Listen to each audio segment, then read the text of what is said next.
hadn't played for over 25 years. When I was playing in my early 20s, quite a bit, I did not know a lot of the things that Kurt has taught me. So there's upper register aspects of this that I am absolutely a school child learning how to do it. So I am definitely what I would call a work in progress. I'm getting there, but I'm not there yet. But I have really enjoyed it. Kurt is a terrific teacher, and I really encourage you to pony up and make the commitment to get better. Comeback players. These are people who've been off the horn typically for longer than 10 years, or you could be maybe 2 years. But the typical people that come in that are comeback players have been off the horn for 10 years. And if you look at some of my comeback player reviews, as much as 50 years. Can you imagine that? 50 years of not touching this guy. Hi, I'm Dr. Gerald Dowling. I just recently finished the upper register course with Kurt Thompson. I haven't played my horn in 50 years.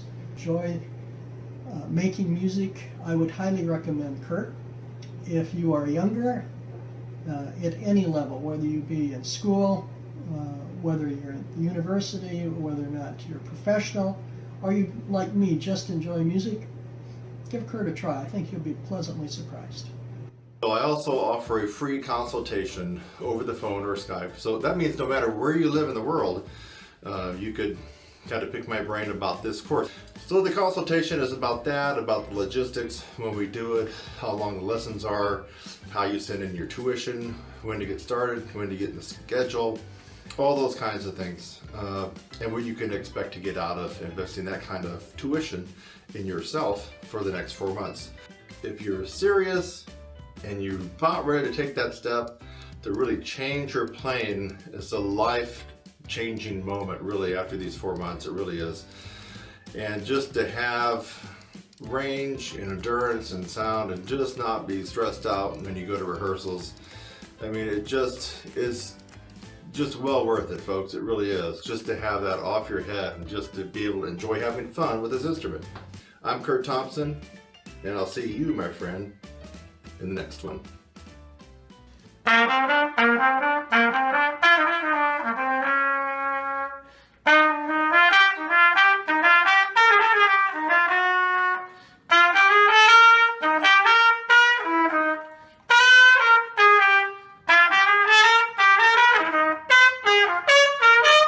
And if you're a trumpet player who'd like to get back in gear, you could do nothing better than taking Kurt's comeback player course. So I really recommend that you check it out and take lessons with Kurt. He's a terrific guy. He's a great teacher. He really cares about his students. And what more could you ask for in a teacher? So Dave Aronson signing off, and thanks again for everything, Kurt.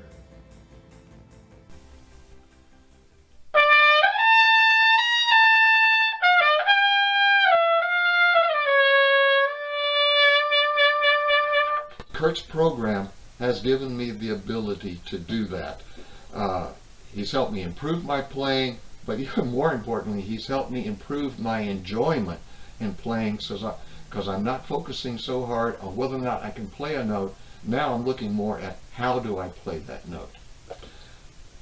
So again, do I highly recommend Kurt's upper register program? You bet I do. Thank you, Kurt, for what you've done for my playing ability and my playing enjoyment. And folks, I want to thank you a lot for watching. Now be well.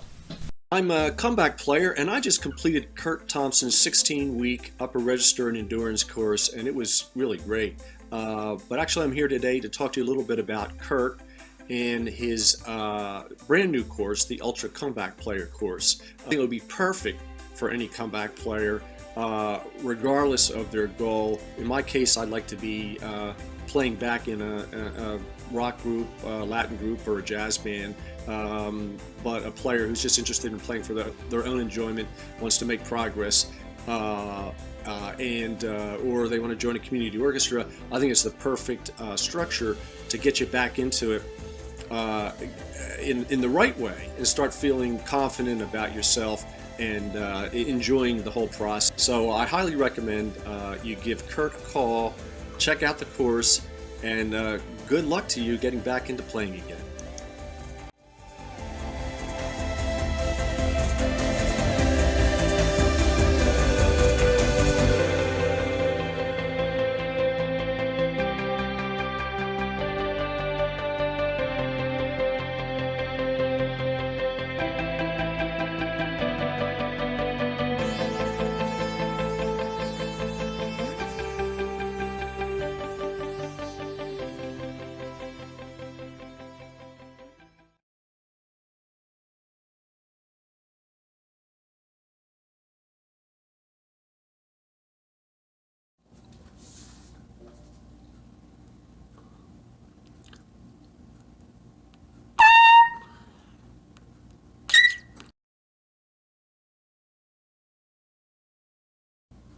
D.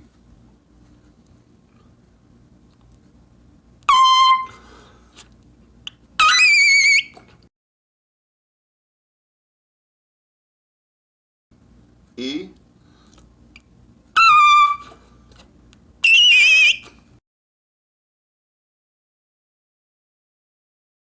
F.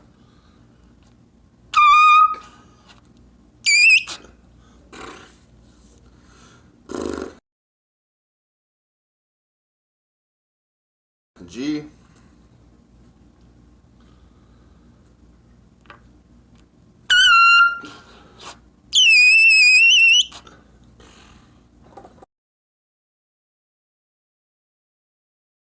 A.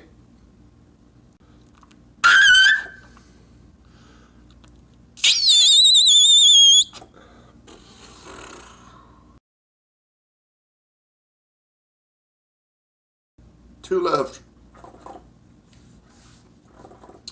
B.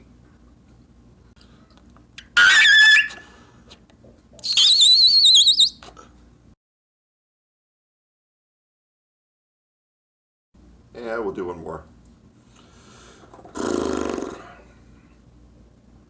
And C.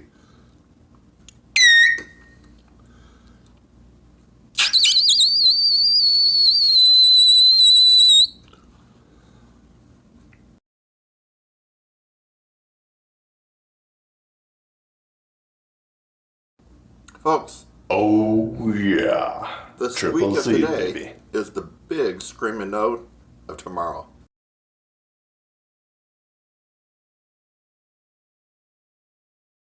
You got to get that in your noggin.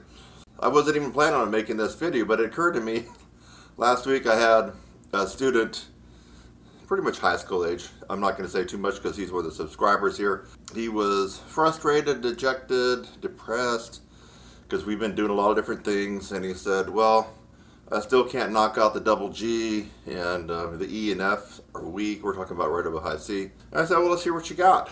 And he could play the high C okay. No problem. You can play the D. No problem. But when he went to the E, it was real squirrely.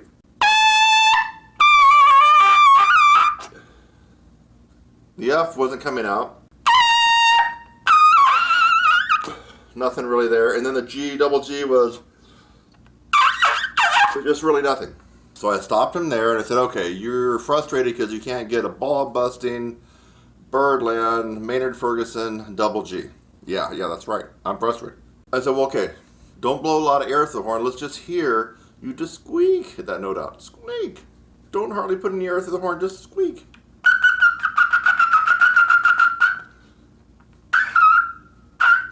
Squeak it out. He couldn't do it. He couldn't do it. If I'd had a loaded, dirty, hairy 44 Magnum, cocked it back and said, squeak that double G out or this gun is going to blow you to smithereens, we'd be having a funeral right now. He could not squeak it out.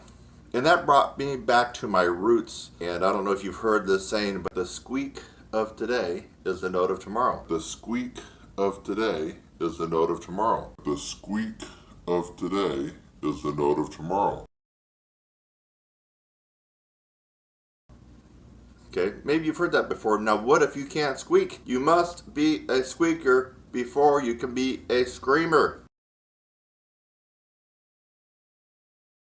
So, are you hooked on trumpet screaming and screaming high notes? You love it?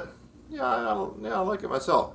Well, if you are, and you want to be able to do that, but you can't squeak out the note that you want to get, doorbells and bells and whistles should be going off in your head, saying, wait a minute, let me work on just getting a couple squeaks to happen first, and then we have a very tiny but small foundation to work on. So that is what this video was all about. It's kind of a trumpet lesson, isn't it? And tutorial. Go up like I did in octaves and see how high you can get, but don't worry about putting power beat. That's a different practice session. That's a different technique. That's Claude Gordon or whatever you're doing. This is not that. You're just going up as squeaky as you can. How high can you go in squeaks? You got to figure that out first before you get depressed and mad at yourself that you don't have ball busting, paint peeling, hair-splitting double G's. I mean, find out where your squeaks are, and then we have something to build on. So I'll leave you with my triple C squeak that you heard at the beginning.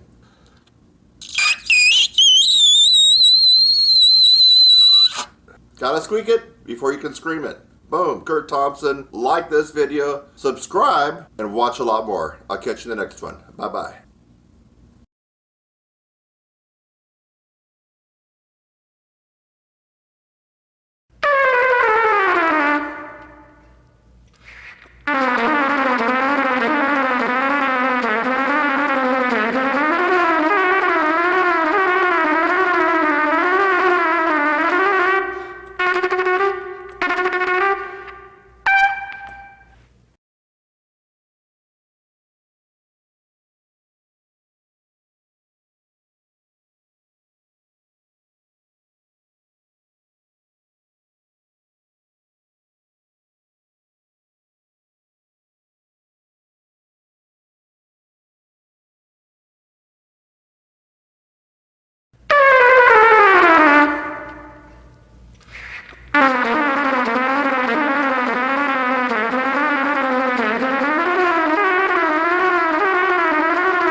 Fast.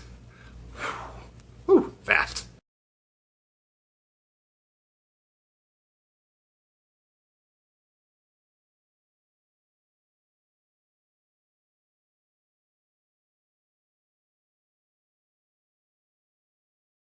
Hey, this is a trumpet lesson video on how to expand your range and flexibility with some good old-fashioned lip slurs. In this particular trumpet tutorial, these are often overlooked lip slurs, 3 lip slurs that are overlooked, and I would actually call these a stealth technique. Now, why am I coming up with this? Well, I have taught now in 2018 just barely, but over 1,500 private individual students. That's individual different students over the years. One common theme that I noticed, even amongst those who could play high C, high D, high E, and then others, of course, that had difficulty playing those notes. All these players had trouble with 3 lip slurs on the horn, from D to F, E flat to G flat, otherwise known as D sharp to F sharp, and E to G. We're not talking about the super duper high ones. We're talking about right near the top of the staff. You might want to use this to check yourself. If you have problems with those lip slurs that I just mentioned, you really need to watch the rest of this tutorial. In fact, I want you to play along with me. Use the metronome. The metronome is very critical because it will show you if you are increasing your speed or not. And of course, we do want to increase our speed cleanly. So now enjoy working along and expanding your range and flexibility. All right, here we go. This is going to be the sheet starting on D to F. So the whole thing, all the exercises here will be in first valve. And I have the trusty metronome set to 120. The quarter note equals 120. Now, in your own practice, you can do the repeats as many times as you feel like. For right now, we're not going to adhere to the repeats just for time. 1, 2, 1, 2, 3. 1, 2, 3.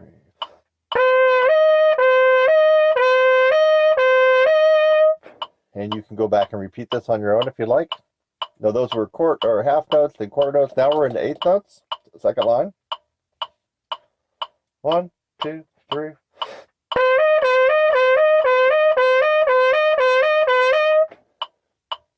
And again, you can go back and repeat that as many times as you wish. Now those were all slurs. The first line, the second line. Now you'll notice that there's no articulation delineation on the third line. They're all 16th notes with a big arc over all of it. And that is going to be our lips trill section. So it's not interrupted by any kind of articulation. And it's that ah-ee movement back and forth. 1, 2, 3.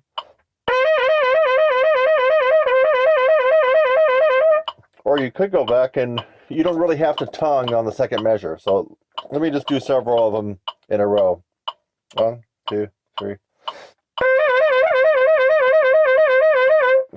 1, 2, 3.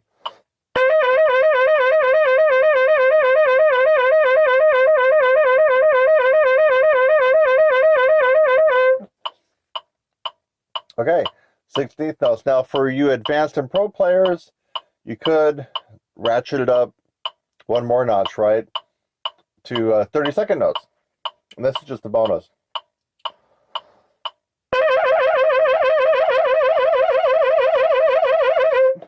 That should be pretty close to 32nd notes. But for everybody else, you'll just stick with the 16th notes that we have written on the page. Let's move on to the next sheet, which would be D sharp to F sharp. Again, these are the 3 most troublesome lip slurs on the horn. And if you can really work on these and get them down, I promise things are going to be so much better all over the horn, but especially in the upper register. So now everything here will be second valve. If you happen to observe on the first sheet, everything was first valve, right? So now everything here will be second valve. Here's the first line. The metronome has still been banging away at 120. 1, 2, 3.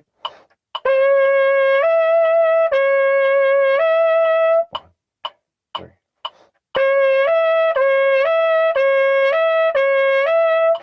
And there you got a couple measures of rest, and you can go back and repeat this as many times as you want. Moving on to the second line, 8th notes. 1, 2, 3.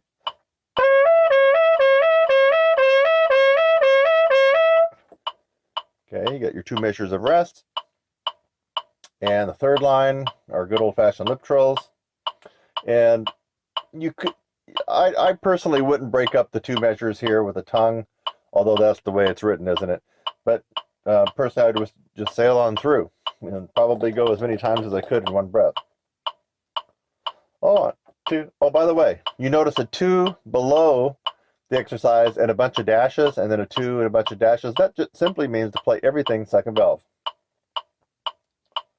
1, 2, 3.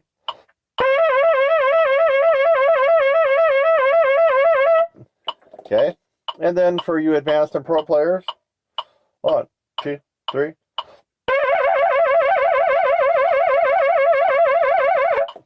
Should be pretty close to 30 seconds on those.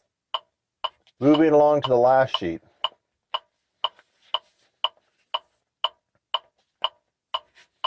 And this is the last one.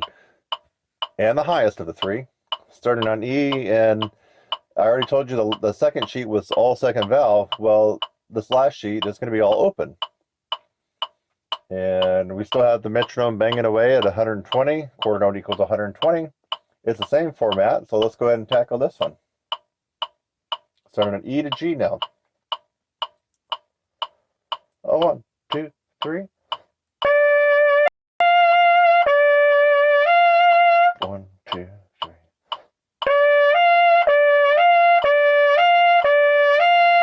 And then you got your rest there. Go back and repeat.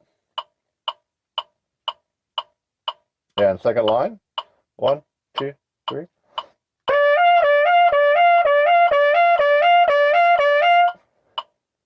Rest a couple measures, go back and repeat. And the last line, our good friend the lip trill.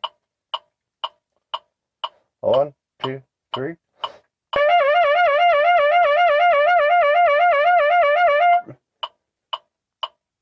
And for you advanced and pro players, the bonus round, 30-second notes. 1, 2, 3.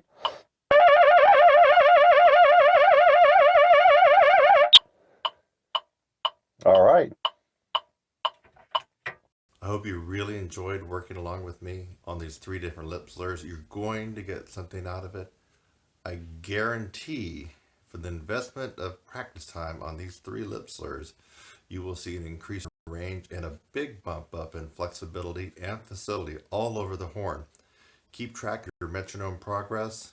Give this a couple of months. Make it part of your normal routine. Leave your fantastic positive comments as to what happened to your playing down below in the review. Give this video a like. If you found value in this video, you can go over to Patreon, and I'll include a little way to do that right now. Please go over to Patreon, become a supporter, support my channel and my work and what I'm doing. I really need your help. Thank you so much. This is Kurt Thompson.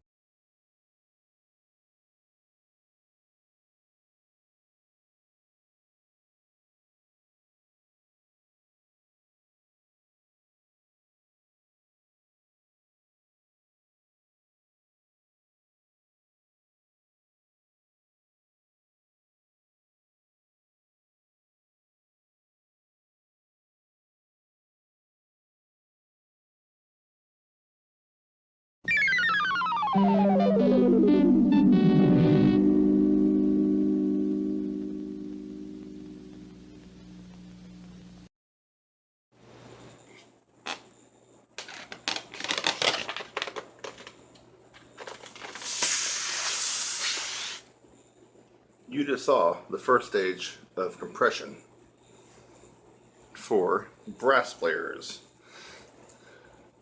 What does this funky balloon got to do with the first stage of compression? Actually, if you blow it up, now we're not blowing up the balloon is not the exercise.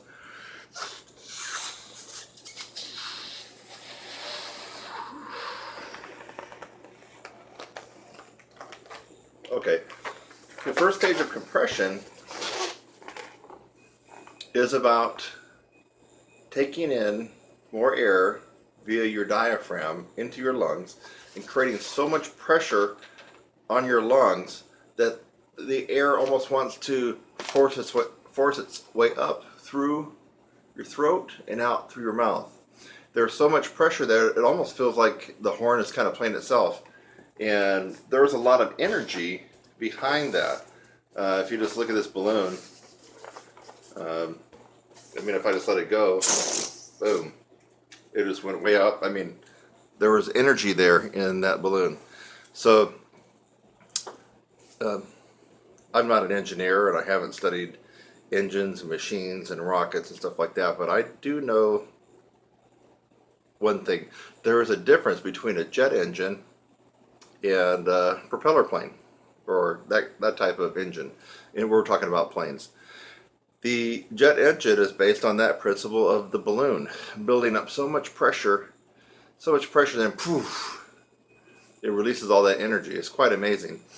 That's what we are doing as brass players in the first stage of compression. We are filling up our lungs with so much air to the point they're not going to burst, but that air is going to explode up through our throat, out through our mouth, and into the horn.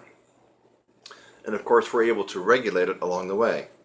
So if you don't have the first stage of compression, that extreme amount of air pressure trapped inside your body, you could have the tongue arch going decently, and you could have the last stage of compression, which is your aperture. You could have that down pretty good. You're still going to be misfiring. You're not going to be firing on all cylinders like a Lamborghini would be, or a Ferrari. So there are exercises that I have my students do to really work the first stage of compression. And the one reason I have them do that is because it's the least complicated technique. And most students, whether they're 8th graders all the way up to comeback player, old timer people that haven't played in a while, I mean, most players, regardless of level, can get and master the first stage of compression, compressing the air velocity in our body. So, and yes, we can increase the space in our lungs. Did you know that? What happens if your lungs normally stretch out this much, but through some techniques I'm going to show you, they stretch out that much? Well, now you have this complete pressure cooker inside your body with this bottled up air just waiting for the air to explode. I mean, it's quite amazing. You have to have that. And is this important in only playing high notes? No. I found having great compression from stage 1, from the initial stage of compression at the diaphragm level, is really, really helpful for getting a great tone and having that effortless quality of playing in the low and middle register and the kind of lower upper register, which I would call high G, high A, high B flats, right around there. So this is really, really important to your brass playing abilities, your tone, your output, and your endurance. If you don't have compression at the first stage of compression through diaphragmatic breathing, you're going to be using these. You're going to be taxing out and juicing out your chops, and you're just not going to have a lot of endurance. You're going to be pushing the mouthpiece harder to get the results that you want. You will be able to get it temporarily, but eventually you're going to be blown out and fatigued out. So if you're at all interested in the first stage of compression, there's 3 stages. If you're interested in the first stage, because that is the least complicated, it's the one that everybody can do and you can learn it, you can master it quickly, then you might want to consider some of the courses that I do, or you might want to consider working with me privately.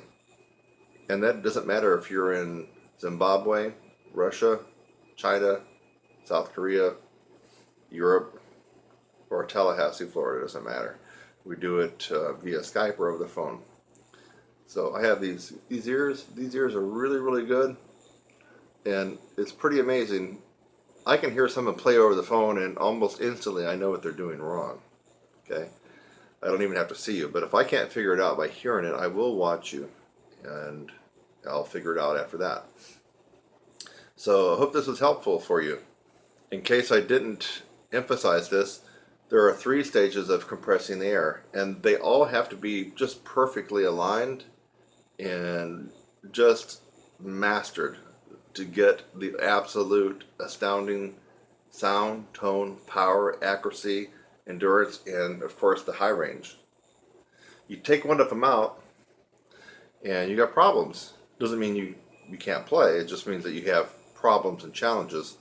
So I just introduced to you with the balloon dynamic that is the first stage of compression. And thought my camera was like, sorry about that. My stand has about 8 books on it. I got my phone here on my stand. That's what we're doing right now, and it's about ready to go kaput with all the books on there. So I better take the arbors off next time. So anyway, hit me up with an email, kurt@trumpetsizzle.com. You can easily find my site. You can email me from here at YouTube or Facebook or just about anywhere, and we can talk about and go into detail about the different techniques that you actually need to be working on for the first stage of compression. You might as well be doing it because it's the easiest one to work on and the one that will give you the quickest results.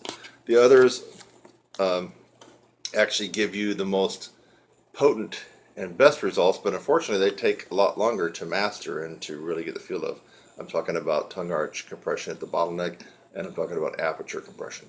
So those we need to work on too, but those are not overnight successes. Usually it takes a while to get those down. So I'm going to take this off my stand before it all screws up and falls on the floor. You can see how dirty my carpet is. Ooh, there we go. So anyway, hope you find that interesting. The balloon is not an exaggeration of what we're doing at the first initial stage of compression. It really isn't. It's not. It's exactly what's going on inside our lungs. The diaphragm pulls down and it creates a lower pressure in our body. That lower pressure lets the air rush in. And the more air that can rush in, the more pressure that can be created. That's the first stage of compression. It's science, folks. Not art. Science. I'll see you in the next installment where we're going to be talking about the second stage of compression.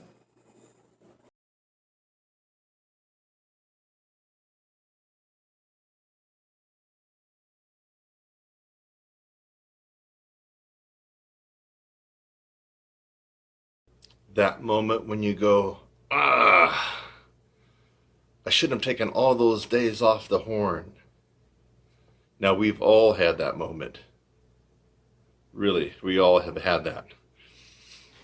And then as you practice and kind of get back in the groove, the great stamina and the range and endurance and your tone and accuracy and sound just seems to be a little bit out of reach as you practice every day to get back to where you were.